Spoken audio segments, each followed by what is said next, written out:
Awalada, highlighting the new character of the Nigerian Correctional Service.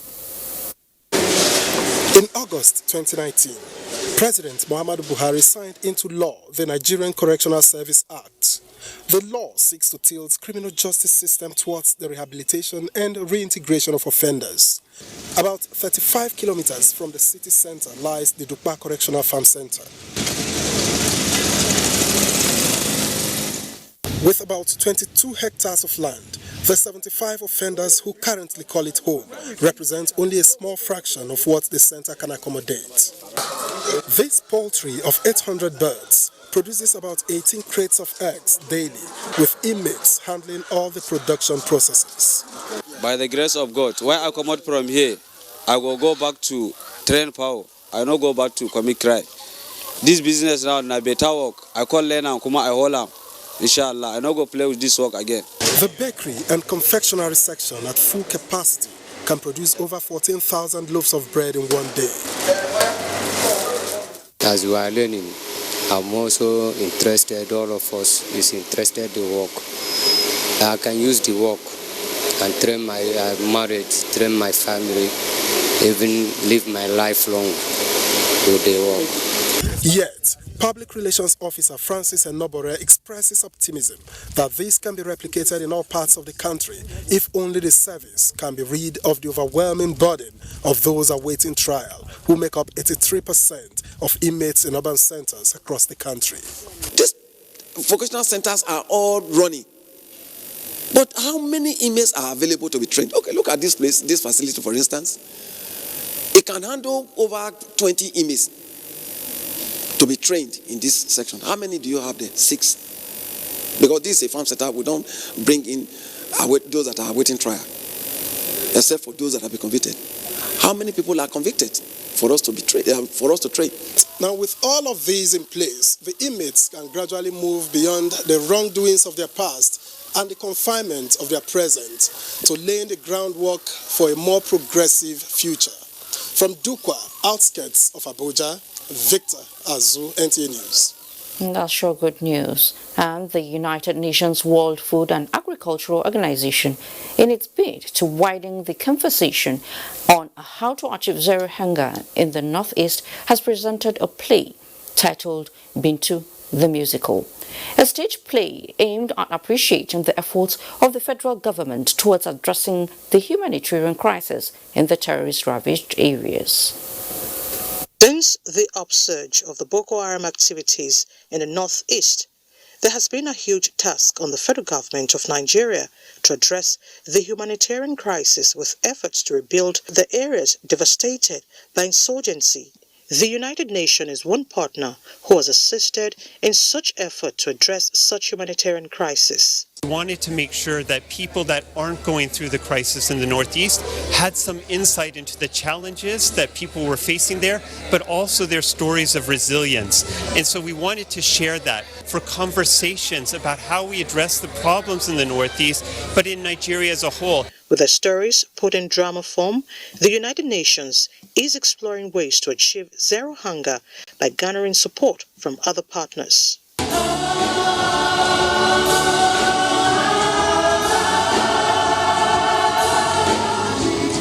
It's a theatre as a veritable tool to stimulate positive impact in the society. Trying to eliminate hunger by reaching out to poor nations, poor people, poor settlements.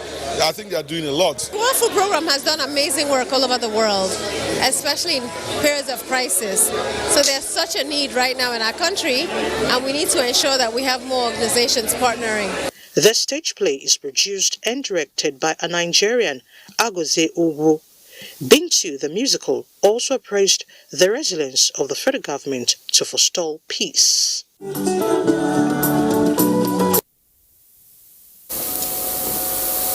The plight of persons living with albinism is one that is not new to the society. But what people who are not suffering from this lack of melanin pigmentation disorder don't know is how some of their dreams are cut short. Part of the concerns for the Albino Foundation is getting treatment for albinos with cancer through government's intervention. Ruth Aguela tells us more. They say when life throws lemons at you, you make lemonades out of it.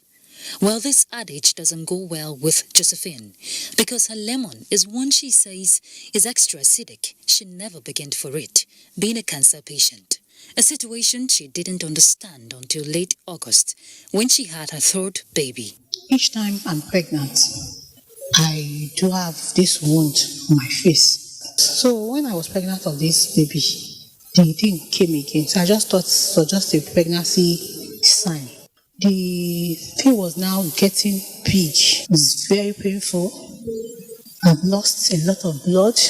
Rejection was another bitter taste Josephine was made to swallow when she lost her job as a private teacher. Continuous chemotherapy and subsequent surgery for Josephine and other cancer patients here is the plea of the Albino Foundation so that their less than palatable fare so far can have a more savory ending. We're trying to engage the government to please direct National Hospital to resume this treatment and to stop tasking these indigent patients. So I'm using this opportunity to appeal to the CMD to resume the treatment. I don't want any of them, these ones, to die. This cancer is not the thing where person go carry on for body, they do guy. You need to take an injection. Less than 300 mils for one particular treatment. 1 mil is 90,000 naira. As the clock ticks for Josephine and other cancer patients, a glimmer of hope on the horizon can be as therapeutic as the treatment they crave. In Abuja, Ruth Aguala, NTA News. And so far so good. We will return with the home run with news from the sports and weather. This Saturday on the Premier League. Of religion, tribe, the heroes of our past did their best to take Nigeria to where it is today. It will be unfortunate, I repeat, unfortunate, absolutely, if we don't keep Nigeria intact. We must put our differences behind. We must let everybody know that human beings cannot live together without some differences. But at the end of the day, our country is Nigerian. It must always come first. Get ready for the Unity Challenge reality TV show. Coming soon.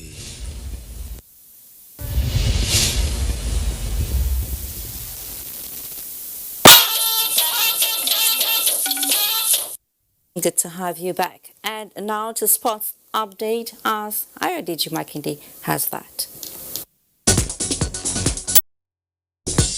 The federal government has been commended for its decision to the welfare of sportsmen and women in the country after Minister of Youth and Sports Development Sunday Dare intervened in raising $15,000 in addition to $10,000 by Delta State government for the surgery of injured D-Tigres player Nkem Akarawe. The 23-year-old forward, having represented Nigeria at the 2018 FIBA World Cup finals in Spain, tore her anterior cruciate ligament while on national duty earlier in the year during the beach games in Cape Verde and is now set for surgery in Dubai.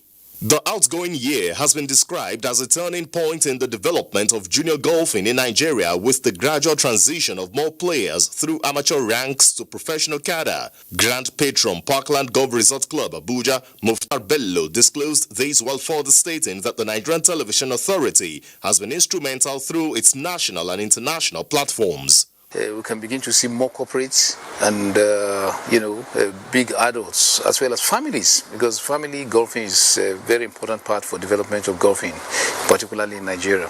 Action continues in the English Premier League on Boxing Day Thursday with table toppers Liverpool, who are fresh from lifting